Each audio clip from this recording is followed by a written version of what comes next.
Narendra Modi at the G20 Summit as the interaction and the leaders there holding these bilaterals that are now taking place. The Prime Minister who arrived at the G20 Summit with full honors, and you can see this interaction that seems to be happening with the Brazilian president there. All hugs and warm handshakes that are being witnessed as far as his conversation with the Prime Minister of Italy as well.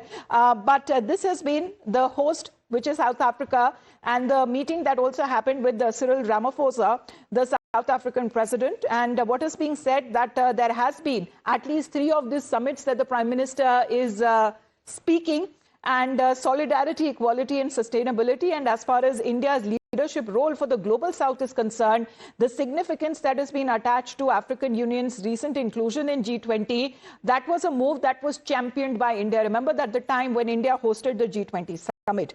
Now, Prime Minister Modi is pushing the perspective of one earth, one family, one future at the summit. And the key agenda items that highlighted include climate change, green energy, debt reduction for emerging economies and counter-terrorism, with the Prime Minister also engaging with business leaders on the sidelines to expand investment in India's digital market. So pictures that are now coming in from the G20 Summit venue, as far as the world leaders have been expressing their thoughts and their ideas. We're looking at this interaction that seems to be also taking place. Let's connect with Srinjoy. Srinjoy, warm hugs, handshakes, all of that taking place. Prime Minister Narendra Modi, of course, the global leader that he is, always shares this warm rapport that he has with several world leaders. Yes, the Meloni meeting is going to be was particularly important because terror financing is on the agenda, and terror financing in a way that you can track down all the people who have paid money or financially helped terrorists, and then action can be taken against them. This is something that the Italians and India are working together on, and this is something Prime Minister Modi and Prime Minister Meloni have decided upon. This is a very clear message from Europe, from Italy, from Rome, from Prime Minister Meloni, that terrorism will not be accepted.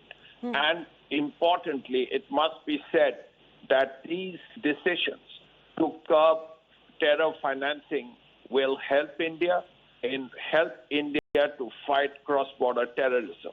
All of us know that the worst terrorists in the world are mostly in this Afpak area. The Lashkar-e-Toiba, the Jaish-e-Mohammed, and they get their money from somewhere. And that money has to be stopped.